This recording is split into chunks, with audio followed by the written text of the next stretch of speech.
बात को कहता हूं कि चंद्रमा के बारे में कहा जाता है कि इनको बुरे भावों का फल परेशान नहीं करता, चाहे छठे अठे बारहवें हो या किसी भी स्थिति में हो। लेकिन मैं इससे सहमत नहीं करता।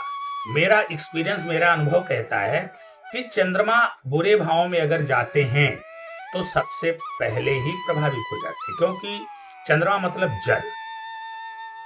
और कोई चीज, कोई लिक्विड हो जो दूसरे टाइप का, तो उसमें क्या अशुद्धि मिली है शायद इसका अंदाजा लगाना मुश्किल हो, लेकिन जल चूंकि निर्मल होता है तो इसमें अगर कोई अशुद्धि मिलेगी तो वो स्पष्ट रूप से दिखाई पड़ने लगेगी। तो जब भी चंद्रमा किसी बुरी संगत में आएंगे, किसी बुरे भाव में जाएंगे, किसी बुरे प्रभाव में आएंगे, तो जाहिर सी बात है वह आपके जीवन में दिखाई देगा ही देगा।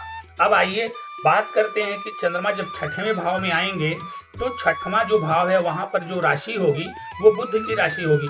बुध वैसे ही चंद्रमा को अपना शत्रु मानते हैं, तो बुध तो वैसे ही चंद्रमा को कमजोर करेंगे। छठवां भाव में आकर के रोग रिपु ऋण है, तो यहाँ पर तो चंद्रमा कमजोर हो ही जाएंगे, क्योंकि एक भावनात्मक व्यक्ति न रोगों से लड़ सकता है, न रिपुओं से लड़ सकता है और न कर्ज से लड़ सकता है। तो चंद्रमा जब छठवें भाव में आएंगे, रोग बढ़ेगा, रिपु बढ़ेंगे और कर्ज बढ़ेगा। रोग, रिपु, ऋण, ये सारी चीजें यहाँ पर बढ़ेंगी। ऊपर से बुध भी पीड़ित कर रहे हैं, तो चंद्रमा इन सारी चीजों से आपको यहाँ पर मुक्ति नहीं दिला पाएंगे। तो कुल मिला के आप संक्षेप में बस इतना समझिए कि अगर चंद्रमा मेष लग्न की कुंडली के छठवें भाव में आ रहे हैं तो निश्चित रूप से चंद्रमा अच्छा फल नहीं दे पाएंगे।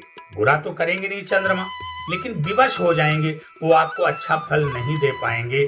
चंद्रमा की शुभता आपको नहीं मिल पाएगी। अब ऐसी स्थिति में चंद्रमा से संबंधित आपको बीमारियां होना शुरू हो जाएंगी।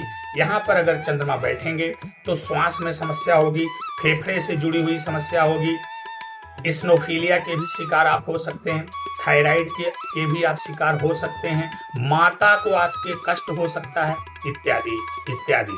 आपका मन जो है हमेशा उदास रह सकता है, दुखी रह सकता है। कभी कभी स्थितियां ऐसी भी हो सकती हैं कि आत्महत्या करने का भी विचार मन में उत्पन्न हो सकता है।